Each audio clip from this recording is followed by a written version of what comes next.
A prema predlogu izmena zakona o udžbenicima koji je ušao u skupštinsku proceduru, udžbenike od nacionalnog značaja do školske 2029-2030. godine u različitim etapama dobiće učenici svih osnovnih škola u Srbiji.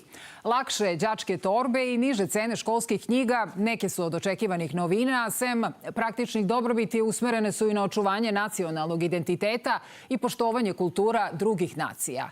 Ministar prosvete Dejan Vuk Stanković izjavio je za RTV da je osim štampanja nacionalnih udžbenika u planu i njihovo izdavanje i u digitalnom formatu.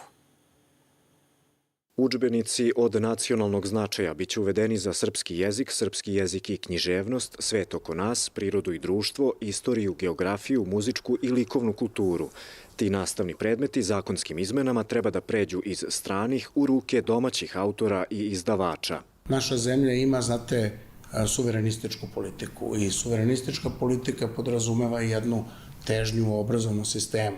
U obrazovnom sistemu, pored sticanja znanja i veština koje su vam neophodne za sadašnji trenutak i za budući trenutak, morate imati i svest o sopstvenoj kulturi, o sopstvenoj tradiciji, morate jednom rečju biti senzibilisani za sopstveni nacionalni identitet, ali u istovremeno i otvoreni da prihvatite različitosti naroda sa kojima zajedno živite u istoj državi. Komplet će štampati Službeni glasnik, a izdavati Zavod za udžbenike, čija je tradicija duga 68 godina.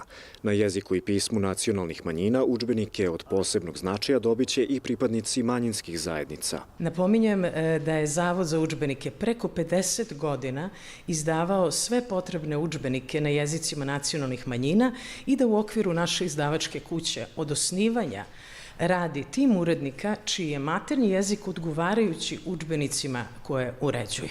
Sem propisa ko nacionalne udžbenike izdaje i na koji način ih škole biraju, novi će biti i kriterijumi koliko maksimalno mogu da koštaju i koliko najviše mogu da teže.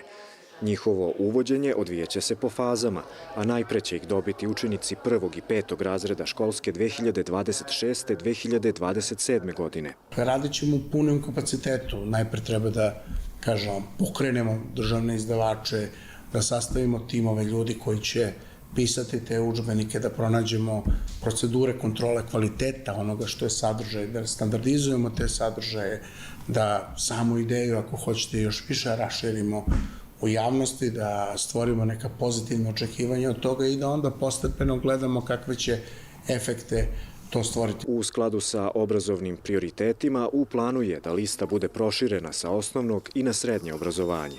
Planirano je i da nacionalna čitanka postane obavezno nastavno sredstvo u dijaspori za oko 9700 učenika dopunskih škola u 22 države. Iz Beograda za RTV, Vladimir Radojković.